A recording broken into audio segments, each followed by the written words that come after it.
মহাভারত সেই আশ্চর্য খনি যেখান থেকে বারবার অজস্র মণিমুক্ত উঠে আসে এবং নানা লেখক নানা সাহিত্যিক তাকে নানাভাবে দেখেন। বুদ্ধদেব বসু, ব্যাসদেবের পরে বুদ্ধদেব বসু আজ থেকে 50 বছর আগে তিনি প্রয়াত হন 1974 সালে। তো সেই প্রয়াণের কিছুদিন আগে তার একটা বিখ্যাত বই বেরোয় মহাভারতের কথা। তাছাড়াও সেই সময় তিনি বেশ কিছু কাব্য নাটক লিখতে থাকেন এই মহাভারতকে কেন্দ্র করে। তারই একটা কাব্যনাটক, বিখ্যাত কাব্যনাটক প্রথম পার্থ, যেটা কর্ণকে কেন্দ্র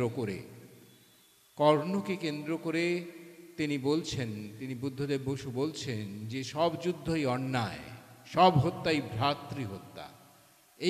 এইটা আজকের দিনে আমাদের পক্ষে খুবই প্রাসঙ্গিক, এই মহাভারতের এই আধুনিক নির্মাণ।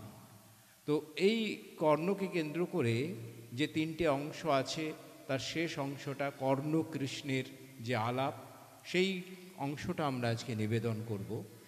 এবং আসলে কর্ণকে পাণ্ডব পক্ষে আমরা এই নাটক এবং কবিতার কথা বলছিলাম, এটা একটু যারা স্টুডেন্ট তাদের জন্য একটা লাইন বলি, যে এই যে কাব্যনাট্য, তাতে কতটা নাটক থাকবে আর কতটা কবিতা থাকবে এটার মাপ করাটা খুব কঠিন।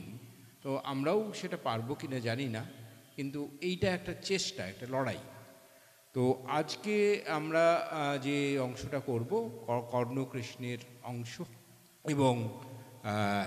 এবং যেটা ঘটনাটা হচ্ছে, যে ঘটনার নির্মাণটা হচ্ছে, সেই ঘটনা হচ্ছে কুরুক্ষেত্র যুদ্ধের পূর্ব অপরাহ্ন। এবং কর্ণ তখন সন্ধ্যা সবিতার বন্দনায় নদী তীরে, এবং তাকে পাণ্ডব পক্ষে যোগ দেওয়ার জন্য আবেদন নিয়ে একে একে এসেছেন প্রথমে কুন্তী, তারপর দ্রৌপদী, এবং সব শেষে তারা ফিরে গেছেন, ব্যর্থ মনোরথ হয়ে ফিরে গেছেন। কর্ণ তাদের কথা মানেননি, এবং শেষে এসেছেন কৃষ্ণ।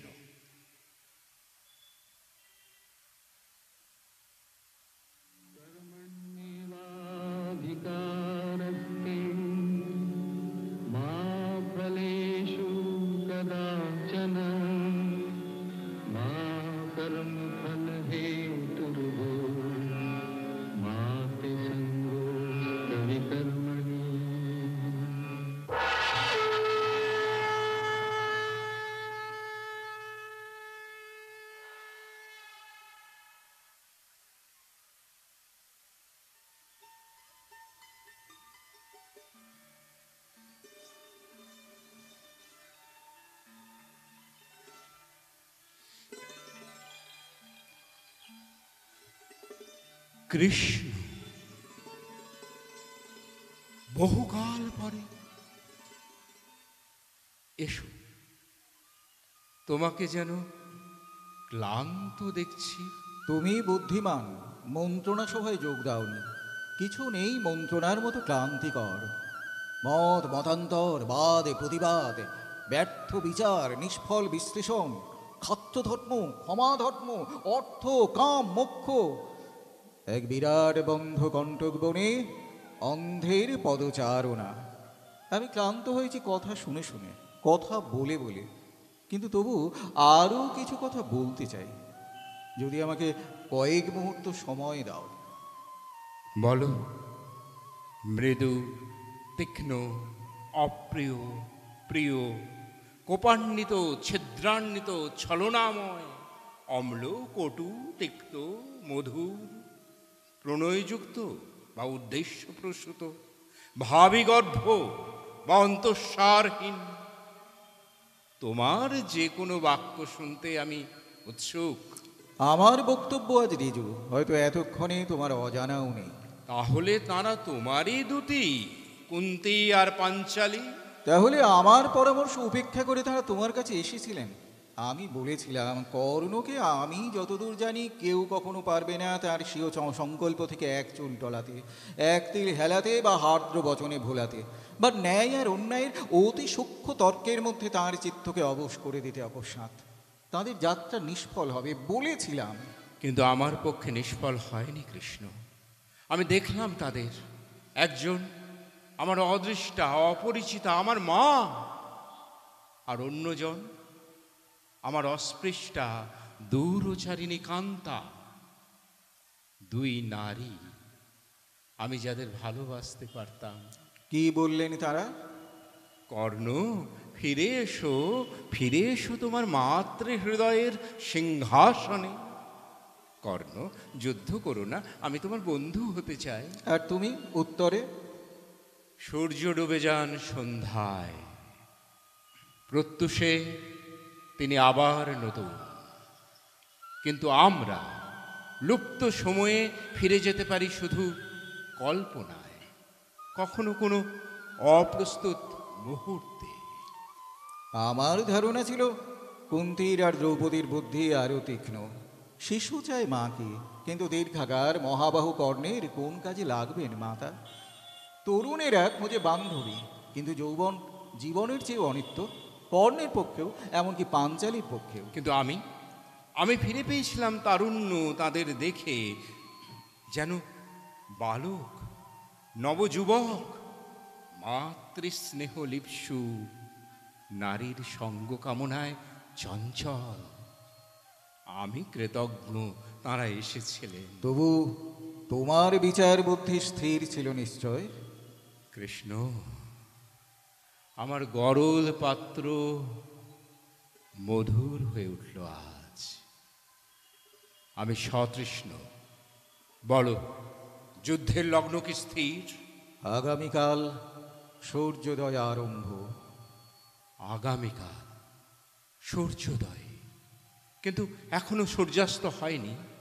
এখনো একটি রাত্রি আছে আমার, অন্ধকার নক্ষত্রময় উজ্জ্বল বিশাল এক রাত্রি।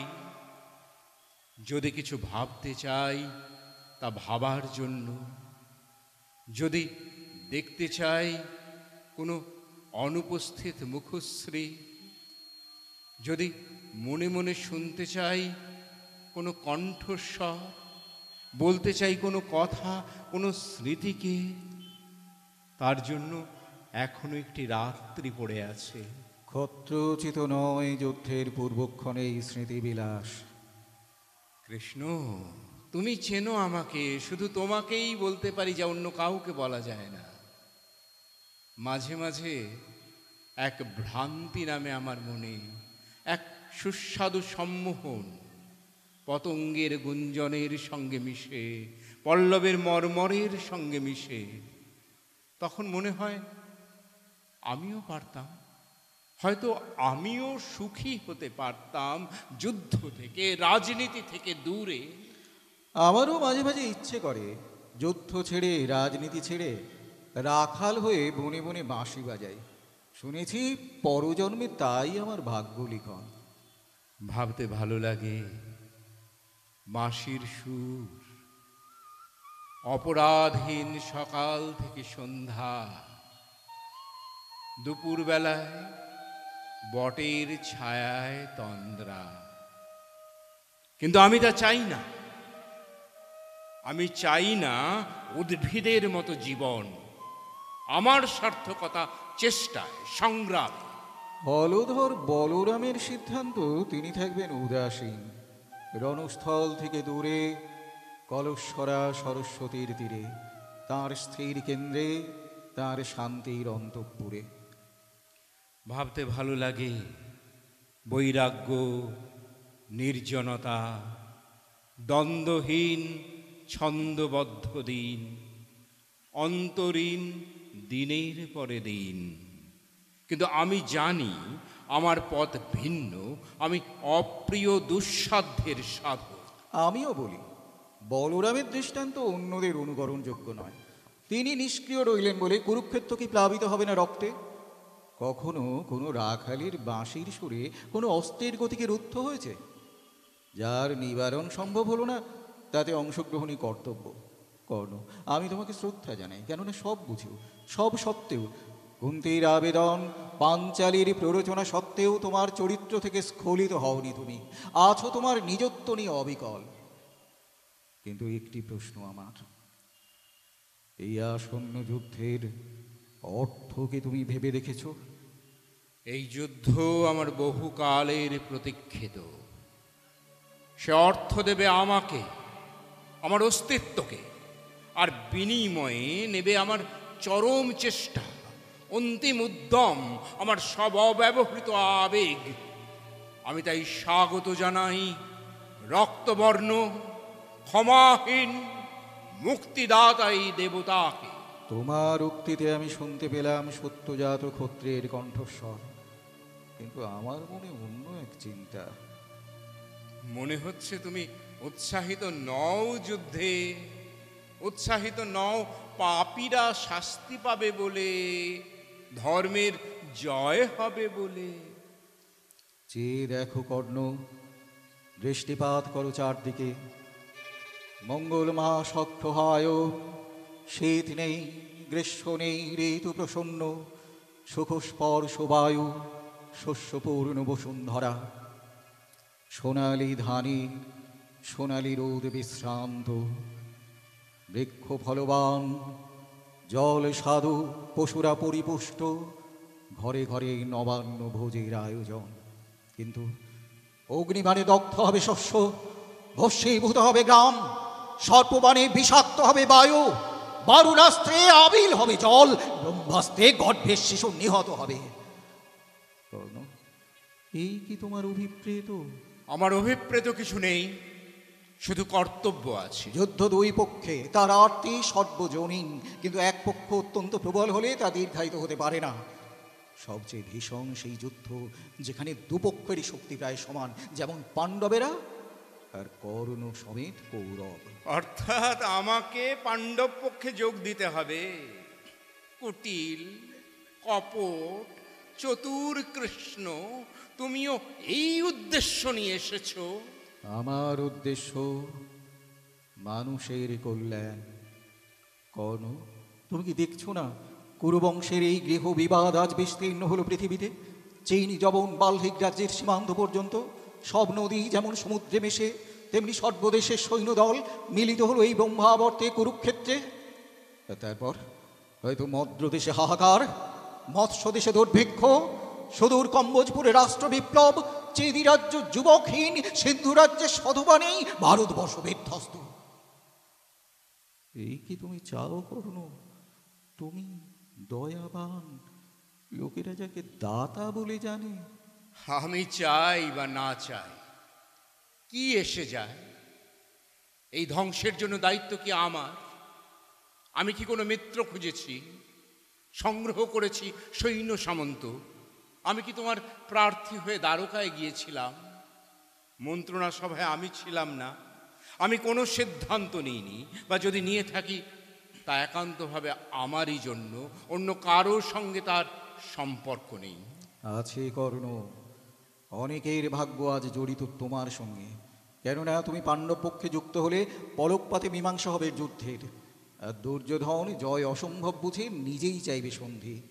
তাই করো কর্ণ, তাই করো, ক্ষণস্থায়ী করো যুদ্ধকে, ত্বরান্বিত করো শান্তি। পারি না কৃষ্ণ, পারি না। জয়ী পক্ষে যোগ দিতে আমি পারি না। তুমি তো জানো পরাজয় আমার চিরকালের সঙ্গী, আর পরাজয়ের স্বাদ তীব্র। পাণ্ডবেরা বনবাসেও জয়ী, কুন্তী তাদের মাতা।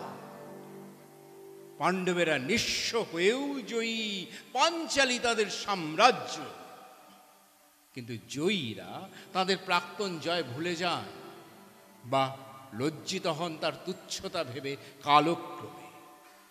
পরাজয় কেউ ভোলে না। তিক্ত সেই উন্মাদনা, বিস্মৃতিহীন চিত্তদাহ, তৃপ্তি নেই, এখনো আমার তৃপ্তি নেই। কর্ণ, আমি জানি তুমি নির্লোভ, তুমি ত্যাগী। পৃথিবীর প্রভুত্ব তুমি ফিরিয়ে দিলে, উপেক্ষা করলে উজ্জ্বল বংশ পরিচয়। আর তাই বলি, কুন্তী তোমার জননী বলে নয়, কোনো জ্ঞাতিত্ব বোধের অন্ধ নির্দেশে নয়। কিন্তু মানুষের মঙ্গলের জন্য, নিখিলের দুঃখ লাঘবের জন্য তুমি কি আজ নম্য হতে পারো না? পারো না তোমার সরক্ত শাখায় ফিরে যেতে? ভুলতে পারো না তোমার আত্মাভিমান? আত্মাভিমান ছাড়া আর কি আছে আমার? অসংখ্যের দুঃখ বা সুখ তাও বিবেচ্য নয়? আমি প্রার্থনা করি সুখ, আয়ু, শান্তি অসংখ্যের জন্য, কিন্তু ইচ্ছুক নও তার সম্পাদনায়। আমার যুদ্ধ আমার নিজস্ব, আমার ব্যক্তিগত। কার সঙ্গে, কিসের জন্য, কোন আকর্ষণে? আমি চাই অর্জুনের সঙ্গে দ্বন্দ্বযুদ্ধ, আর কিছু নয়। এখনো চাও অর্জুনকে ভাই বলে জেনেও? সব হত্যাই ভ্রাতৃ হত্যা। কিন্তু যেখানে হত হন্তা একই গর্ভের সন্তান, সেখানে রক্তে জাগে না বিদ্রোহ? বিদ্রোহ, বিদ্রোহ না উল্লাস? কেউ জানে না কৃষ্ণ, আমি ছাড়া কেউ জানে না কাকে বলে রক্তের টান, সদর সম্বন্ধ। বহুকাল ধরে অন্ধভাবে, অজ্ঞানভাবে আমি চেয়েছি স্পর্শ করতে, আলিঙ্গনে জড়াতে, কুন্তির স্তনে পুষ্ট, পাঞ্চালীর চুম্বনে উৎফুল্ল অর্জুনকে। আমি দেখছি তোমার হৃদয় দ্বিখণ্ডিত। এক অংশ চায় ভালোবাসতে, অন্য অংশ শত্রুতায় বদ্ধমূল। শত্রুতা? কে বলে শত্রুতা? প্রেম কৃষ্ণ, তীব্রতম প্রেম, ঘনিষ্ঠতম ভ্রাতৃত্ব, নিবিড়তম মিলন। ছিন্ন ত্বক, দীর্ণ মাংস, শোণিত স্রাব, স্বেদ, কম্পন, মূর্ছা, যন্ত্রণা, আনন্দ, হত্যার তুরিয়ানন্দে মিলন। আমার বন্দি বাসনা মুক্ত, আমার রুদ্ধ আবেগ তৃপ্ত, আমার নিভৃত স্বপ্ন সফল। আর তারপর সমাপ্তি, শান্তি, নির্বাপন। হয় অর্জুনের, নয় কর্ণের। অর্জুনের নয় কর্ণের। কে জানে? অর্জুন আর কর্ণ যখন প্রতিদ্বন্দ্বী, কে বলতে পারে ফলাফল? তুমি কি অর্জুনের সারথিকে বিস্মৃত হলে? তুমি কি বিস্মৃত হলে তোমার প্রতিজ্ঞা কখনো অস্ত্র হাতে নেবে না? আমি যোদ্ধা নই কর্ণ, আমি ঘটক মাত্র। আমি কখনো মেলাই, কখনো ছাড়াই, কিন্তু নিজে থাকি সর্বদা বাইরে।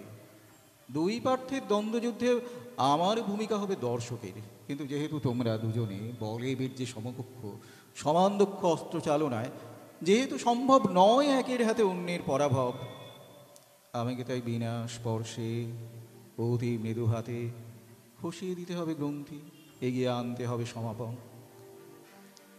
আমি করব কি জানো? কি? মায়া বলে ডুবিয়ে দেব তোমার রথের চাকা মাটিতে, ভুলিয়ে দেব তোমাকে সেই দিব্যাস্ত্রের নাম যা পরশুরাম তোমাকে দিয়েছিলেন। আর তারপর যখন রথের চাকা টেনে তোলার চেষ্টায় তুমি ঘটমাক্ত, উদ্বিগ্ন, ধনুর্বাণহীন, আমি তখন বলবো, অর্জুন দ্বিধা করো না, এই তোমার সুযোগ, সংহার করো শত্রুকে। ক্ষিপ্র হবে অর্জুনের উত্তর, বজ্রতুল্য অঞ্জলিক বাণের আঘাতে তোমার ছিন্ন শের মিলিয়ে যাবে ঊর্ধ্বাকাশে সূর্যমণ্ডলে। তুমি তুমি এই করবে? আমার চোখে পলক পড়বে না। তুমি লজ্জা পাবে না মিথ্যাচারে, প্রতারণায়? আমি তোমাকে অগ্রিম সব জানিয়ে দিলাম, এর নাম মিথ্যাচার। অর্জুন লজ্জা পাবেন না অন্যায় যুদ্ধে জয়ী হতে? সব যুদ্ধই অন্যায়, সব হত্যাই ভ্রাতৃ হত্যা। কিন্তু তুমি আর অর্জুন সমতুল্য, অতুলনীয় দুই বীর।